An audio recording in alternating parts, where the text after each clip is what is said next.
Hey guys, it's Danny, and I am super excited today because I have with me Dr. Anna Garrett, who is a clinical pharmacist for over 20 years. She's worked in a variety of practice settings, and while traveling her career path, she discovered that coaching women in midlife and helping them achieve optimal health is her true passion. And the reason I have her on here with me today is because you all have been asking me so many questions about menopause, what to eat, how to handle weight gain. And honestly, I just didn't have answers for you, but I have all the same questions you guys have. So Dr. Anna believes that suffering menopause is not necessary, and she offers a variety of services, including hormone balancing, weight loss, and health coaching designed to help women in perimenopause and menopause escape from hormone hell, go bare, and rock their mojo through midlife and beyond. Dr. Anna is a doctor of pharmacy and board certified pharmacotherapy. Thank you. Pharmacotherapy specialist. She's also a certified intrinsic coach and has studied through the American Academy of Anti-Aging Medicine. So my friend, thank you so much for being here with us today. We have so many questions for you. I know, and you're so welcome. I'm happy to be here because, boy, I would rather talk to people on the front end of perimenopause than on the back. So, oh, that's so great. I'm so excited. I have so many questions, but first, I want to let you all know right from the beginning, you can find Dr. Anna at drannagarrett.com, and she also has a private group on Facebook called the Hormone Harmony Club. So if you go on Facebook and check it out there, you can also find her community on Facebook. Now, a lot of the questions that I have for you today are also from the community. So I went on social media and on Instagram and said, hey, ladies, and this is what we're going to be chatting about. What kind of questions do we have? And it's really funny because so many questions that were sent to me are exactly the questions that I have inside my mind. So I think all of us women are wondering the same things and nobody's telling us anything about it. So thank you again for being here. Well, I'm thrilled. So thank you for asking me. And the conversation is starting to expand a little bit, but there's enough of mystery around it still that I'm now writing a book specifically for the women who are not quite to perimenopause. So that they know what's coming. It's like the what to expect when you're expecting version for the perimenopausal crowd. Yes. So, it's sad that there's a need for this, but, most physicians just don't have the training to be able to have an in-depth conversation with women about what's going on, much less help them know what to do. So, yes. That's why I love what I do so much, that I can take my pharmacy education and marry it with the perimenopause and menopause training and create this thing that helps women stop suffering. Yes, Yay. it's like such an important resource because, I do believe that we all have to be our own health advocates. Absolutely. And being able to access this information is truly invaluable. So let us start, please, by telling us what exactly is menopause and what exactly is perimenopause? Like, what technically do both of those terms mean? So, and this is a concept that's really important to understand. So menopause is technically just one day of your life, and it is the day that marks a year since your last period.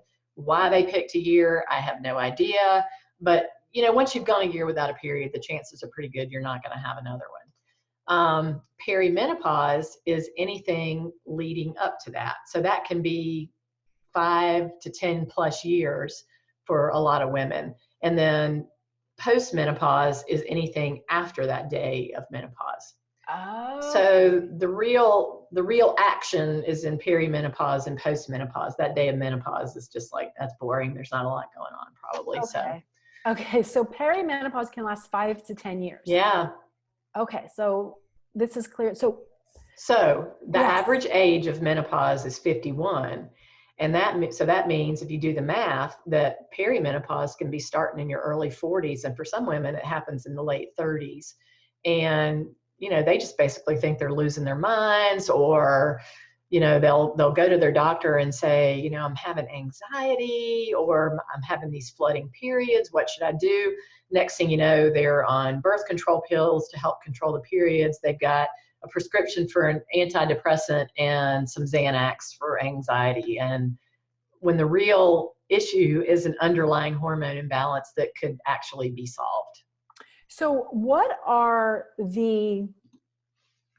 what are like some very common signs of perimenopause that we could be looking for or noticing to help us think, okay, this might be perimenopause, instead of looking in another direction? So the most common things that my clients tell me about are insomnia.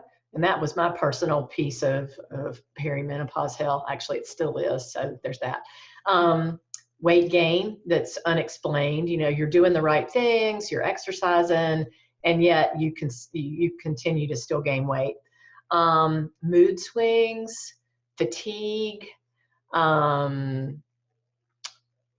anxiety, that's a big one. The hot flashes and stuff tend to show up a little bit later, but like flooding periods that become closer together, like every 2 or 3. Closer together. What about further apart? Well, no, they start out being closer together. So like every 2 or 3 weeks, and then they start to spread out a little bit longer. So those are probably the most common things that somebody might notice right off the bat. Okay. So this was a question a few women asked me. They said, is there a test that we can take to tell if we are in perimenopause? Is that something we should be wanting to do? Like, is that something that is useful for somebody? And it doesn't even exist. So the short answer is no. And the longer answer is, so if you go to your doctor, they're probably going to test your FSH and your LH. So that's follicle stimulating hormone and luteinizing hormone. And the higher those numbers are, the harder your body is working to produce an egg so that you ovulate. The problem is those can vary from month to month. And they don't tell you anything about the magnitude of the imbalance of estrogen to progesterone, which is what usually is the initial problem. So when you hit your early 40s, you stop ovulating every month. You may have a period, but you may not actually produce an egg. And if you don't produce an egg, then your body doesn't make progesterone. And so what happens is the estrogen is like this, the progesterone is like this. And when estrogen is running the show, that's when all the symptoms happen. Progesterone is a very calming hormone. And so it helps with anxiety and insomnia because it's calming in your brain. And when you don't have that, then anxiety rages and you're lying awake night after night. So hormone testing, which is one of the things that I offer in my practice, some doctors will say it's not useful because your hormones are changing from day to day and probably from hour to hour. But I can still see the magnitude of the imbalance and help women by getting them on progesterone supplementation or using something like chasteberry, which is an herb, to help balance out hormones. So I find it very useful. The other thing that we have to consider is the amount of stress somebody is under and the amount of cortisol that they're producing, because that also contributes to the whole hormone imbalance. And then the third thing that we have to think about in women is thyroid issues, because as we age, our thyroid tends to become a little bit sluggish. And hypothyroidism or low thyroid it happens, I think it's about 80% is in women and 20% in men. And so as you age, it becomes more common. And that can result in weight gain and hair loss and feeling cold and fatigue. So you can see that a lot of these symptoms overlap with each other.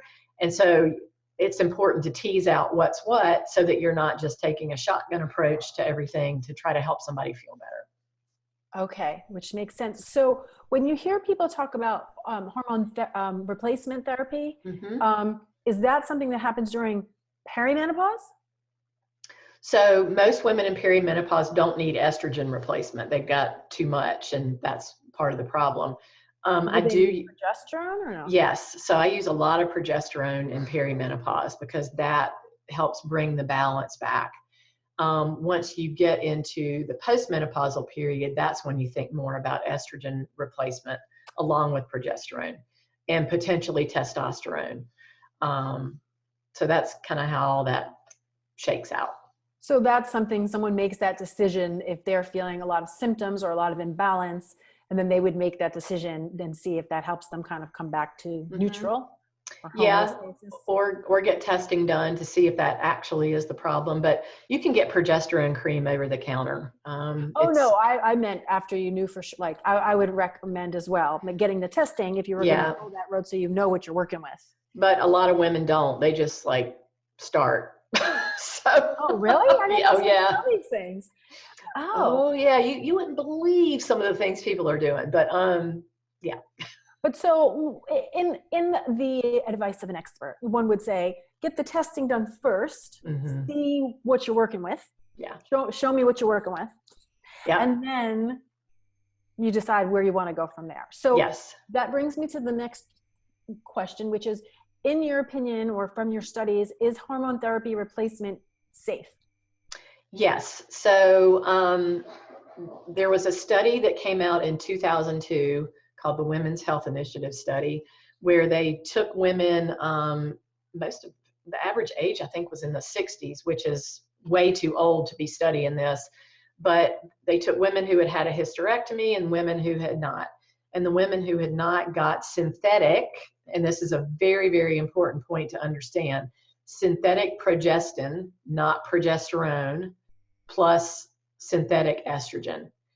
The group that had the hysterectomy just got the synthetic estrogen because you don't technically need progestins to protect your uterus if you don't have one. And so when the study came out, it was like estrogen causes breast cancer and heart attacks and strokes and blood clots. And so everybody got taken off their estrogen very abruptly, which makes your body really, really unhappy when that happens.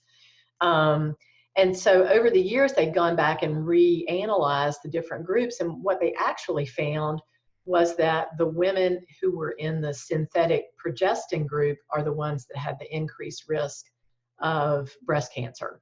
The estrogen group actually had a slightly lower risk. So now what we know is that the synthetic progestins are what you want to try to avoid.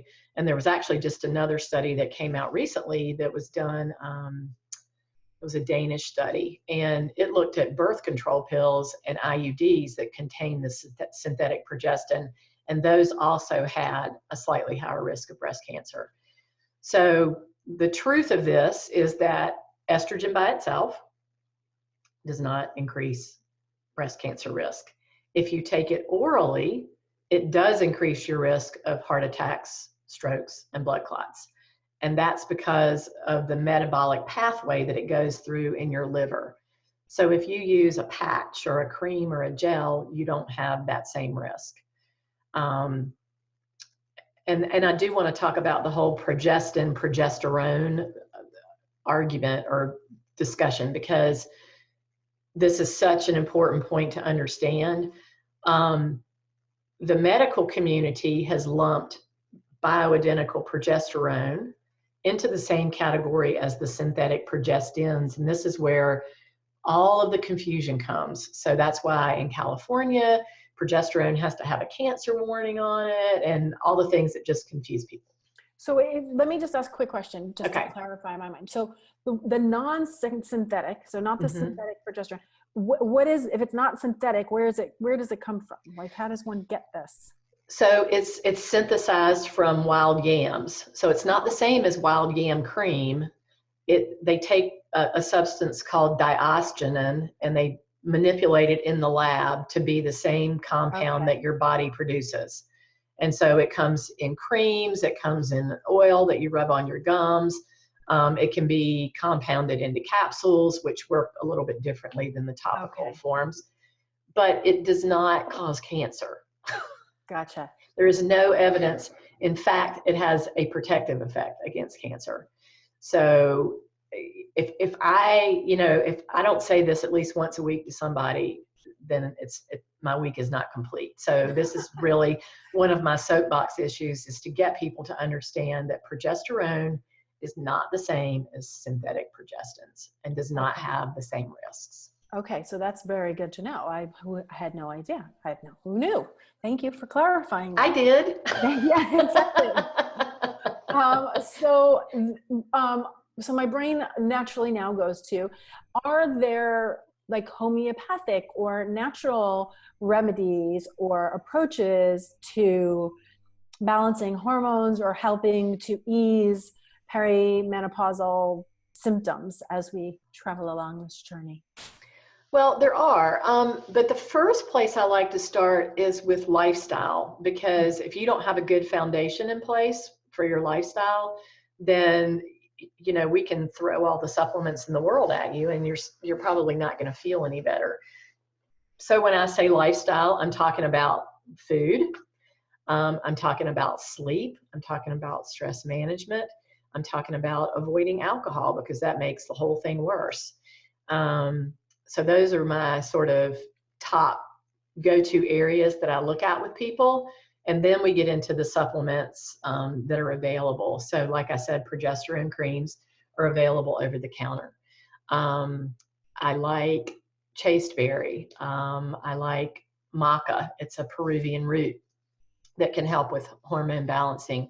I like clary sage oil, essential oil. That can be really helpful for some people.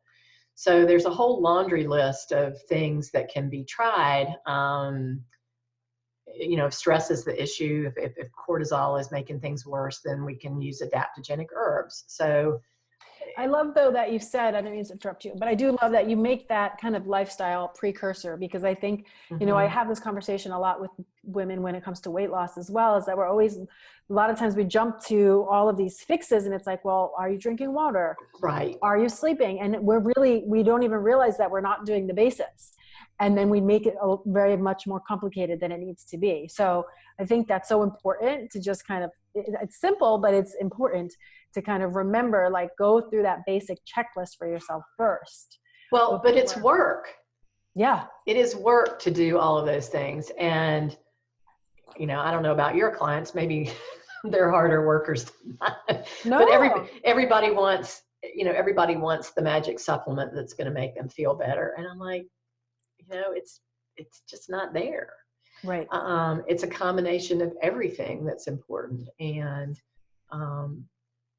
it is hard work for a lot of people, because they've lived a certain lifestyle. They don't believe they need to sleep or, whatever. And it requires them to make some hard choices and set some boundaries and actually take care of themselves and put themselves at the top of their to-do list in order to get this under control.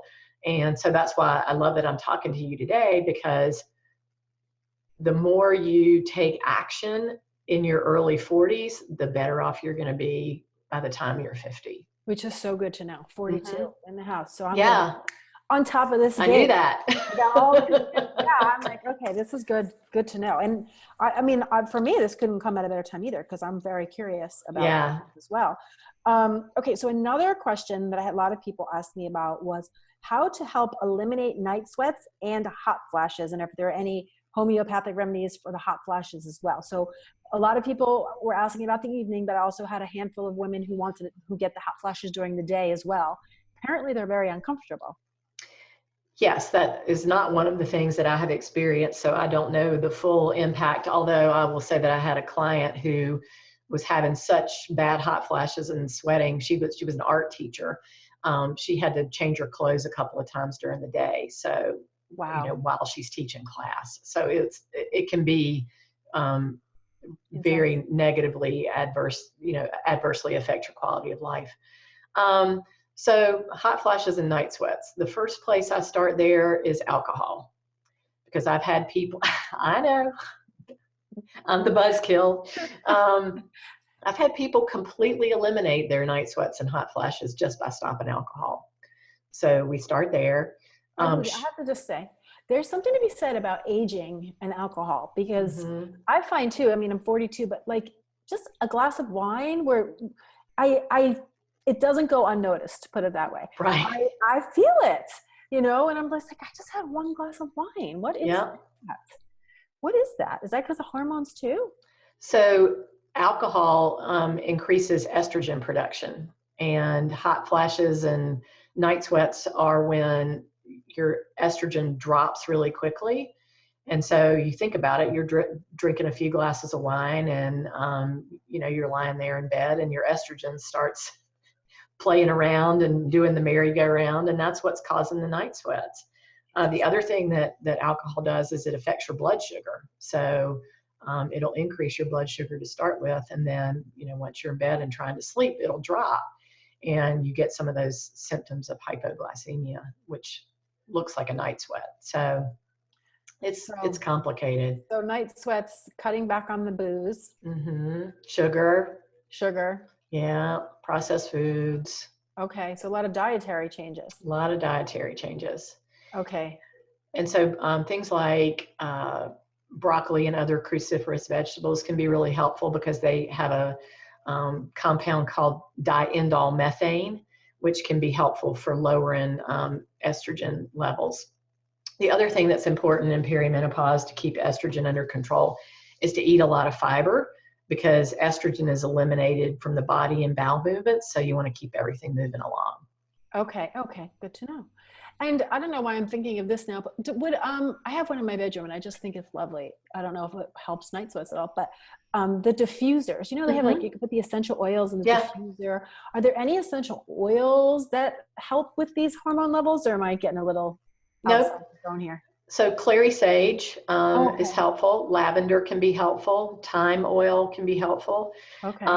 You can either apply that to the bottoms of your feet, like the ball of your foot beneath your big toe. You can apply it to your abdomen. You can diffuse it. There's a doTERRA blend called Clary Calm that is a blend of clary sage and some other things that help with, you know, anxiety and as well as the hormone levels. And geranium can be helpful too. Okay, good to know. Thank you. I'm taking notes. Okay. You are going to have a recording of this. I know. I've always been a note taker. I know. Okay, so I have a couple more questions. One is, can you go through menopause without any symptoms? Yes. Does anybody get through? They do. It's a very rare bird. Okay, but you can. And I mean, like if it weren't for insomnia, I would feel like I had skated.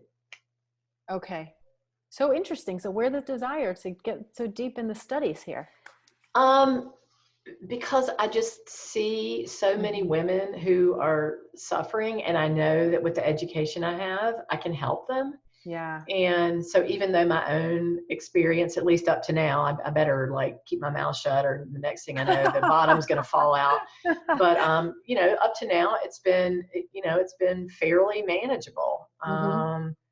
But when things started to go sideways, I knew what was going on. And so that allowed me to start doing testing immediately to go, okay, what's the deal? So I needed some progesterone, which I still take now. And I needed to get my cortisol out of whack. Or back in balance.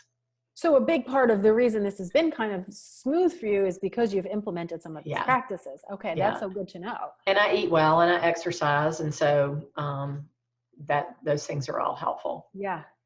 Which brings me to the number one question I got from the Clean and Delicious community, which was, how are we adjusting our diets? So what a lot of people are saying to me is, hey, Dani, you know, because we talk about healthy eating and, you know, all of that jazz. And a lot of women are saying, you know, I appreciate what you're saying, but when you get to menopause, it's all bets off the table. Right. So the feeling is, or at least the way I'm interpreting the feeling is that people kind of feel like it doesn't matter what I do. My body is like taking its own journey here. And I feel like I can exercise, I can eat healthy, I can do all the things, and my body is still gaining weight, or I'm still getting thicker around the middle, and I don't feel like I have any control over this ride. So is that true? Is there anything we can do to turn that around? Is this just like a question of grace and allowing age to be age?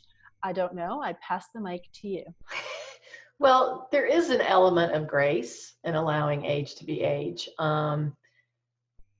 however, am going to push back on that as much as I can. Yeah. So, let's think about what happens. So as your estrogen levels start to fall, the fat on your butt naturally migrates up towards your waist. So so there's some of that is going to happen. And when you gain weight, what is your first instinct? Your first instinct is to me, it is to try to clean up my diet and move more. Okay, right? Well, that would not be the first instinct of a lot of people. The first instinct is to cut their calories by a significant amount. Oh, okay, to eat less. So to eat less. And what that does is it raises your cortisol. Mm-hmm. If you start over exercising, because it is possible to do that, it raises your cortisol. So what that does is deposit fat around your middle because your body is in stress mode all the time. So I have found in my practice that women who are having issues with weight gain tend to do best on a lower glycemic index eating plan. Not like super low carb, but making sure that the carbs are coming from things like sweet potatoes and beets and things like that. I always call them like slow carbs. They don't spike blood sugar levels. They are gentler on the system. Exactly. Because really, when you get down to it, all weight gain is a function of some sort of insulin dysregulation. So whether it's estrogen or cortisol that is the most obvious problem, those things affect insulin levels. And so what we want to try to do is keep insulin as steady as we can throughout the day. So I have, my clients, when they work with me in my weight loss program, are eating 5 times a day. They're eating, we don't count calories, so I don't know what they're eating, but I can guarantee you it's at least probably 1,500 or 1,600 a day. Mm-hmm. And a lot of women want, they're like, oh, I'm going to, cut my calories down to 1,000. Well, you will gain weight if you do that. Not only that, I'm sure you know this too. If you do that, ladies, what happens too is then your body adjusts to you eating less calories. And then when you do eat more calories, it's like you're dooming yourself for the long run, because now your body is like, okay, fine, we'll swing it on 1,100 calories a day. But how many days are you really going to eat that little calories? You're not. So that one piece of cake or that one day that you're like going for the burger, now the body is like, okay, boom, boom, boom, boom. Here's a few extra pounds for you because we've learned to do it on less. And so, that brings me to another point. I can't tell you how many people, well, it's a handful, who tried the HCG diet somewhere along the line. I know that one. Oh my God. Well, okay. So HCG is human chorionic gonadotropin. But anyway, you're eating 500 calories. And then you're doing these injections or drops that are supposed to help your body burn fat. Well, you can lose a lot of weight on that diet, but it forever screws up your metabolism. You can lose a lot of weight on any diet. Mm-hmm. Let's be clear. Mm-hmm. Yeah. Right? But you need to find, I think this is like my passion project, right? Is helping people understand that we have to find a way to do things that are sustainable. Right. If you're not willing to do it for the rest of your life, just don't do it. Don't start doing it. Start with things you're willing to do and stick to. So if we were like nutshelling, like I want to just simplify for people from the food perspective. So when Dr. Anna is saying that we're not like a low glycemic diet, right? That's not a low carb diet per se. That's you're choosing high quality carbohydrates in your diet that are having a gentler effect on blood sugar, right? So it's like if you're eating, if you're drinking a Coke or a piece of white bread and your blood sugar is spiking high versus if you're having some sweet potato or some fresh fruit and it's a gentler rise of the blood sugar. So just to clarify that for everybody who doesn't know the difference. Yeah. Good to know though. So that has been the most successful approach that I've been involved in. But having said that, I have somebody in my Hormone Harmony Club who's done the keto diet for quite a while and has lost 115 pounds. So how do you argue with that? But again, that's a genetic thing. She clearly has genes that allow her to metabolize fat really well. And I do not. So I'm supposed to eat like 5% of my calories as saturated fat, which is, what are the names piece of bacon. Yeah. What are the names? So Dr. Anna does tests, right? Where you actually see the hormones in people and what I type do. of foods react best in their body. So what are those tests called? So the hormone testing is a separate thing. That I have several methods to do that. So we look at sex hormones and cortisol and how they are playing with each other. And then I have a program called Genetic Mastery where I can take somebody's 23andMe data and upload it into a system I've been trained on and help them look at their genetic sleep patterns, the types of foods that are best for them, the types of exercise that's best, what supplements do they really need instead of just standing in the Whole Foods aisle and, you know, filling up a shopping cart. There's some genetic components to how your body metabolizes hormones. So that's the newest one that I can help people with. And then their detox pathways as well is another thing that I can do. So it's really fascinating. It's actually, it's my favorite thing to do right now. That's awesome. Yeah, it sounds fascinating. Such a puzzle. Yeah, a whole new world. And to be able to access that information, I'm sure it's very freeing for a lot of people. Yeah. So is there anything that we did not touch on that you think is important for people to know or for women to know that I may have overlooked or somehow we didn't cover when it comes to menopause or perimenopause? Or I would like to talk a little bit about working with your doctor. So the chances are pretty high if you go into your doctor's office and let's say you're 41 or 42 and you're having insomnia or you're having fatigue or you're being really emotional and having mood swings, the odds are not real good that anybody is going to be thinking perimenopause. So I would say learn all you can about it right now, because you may find yourself in the position of having to advocate for yourself in your doctor's office. And if you're not getting the answers that you want, then go somewhere else until you find somebody who can help you, because there's no need to end up on antidepressants. And I'm not anti-medication. I mean, I'm a pharmacist, for God's sake, and antidepressants certainly have their place, but you don't have a Prozac deficiency. You may have a hormone deficiency, but you don't have a Prozac deficiency. So if you know in your gut that you are not like clinically depressed, or you have anxiety that has just come out of the blue and when you were perfectly calm, you know, a few years ago, consider perimenopause.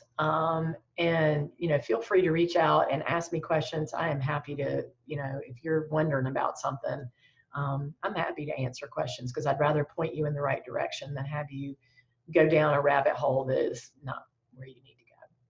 Yes. Well, I think that's such an important point. And thank you so much, because I do think that, you know, when people don't have the education, like you're saying, and we don't know for ourselves, and, you know, a lot of people think the doctors do have all the answers. And then we put the power in their hands. And so I just, like you just said, and I couldn't agree more, just taking the time to educate yourself and find the resources. And the fact that you have the Facebook group, I think is great too, for anybody who might be flirting in this area, just to have a community, create a community around you where you can connect with other women, or you can have questions answered, and just be in that space. It's very empowering. So thank you for sharing that. I got my notes.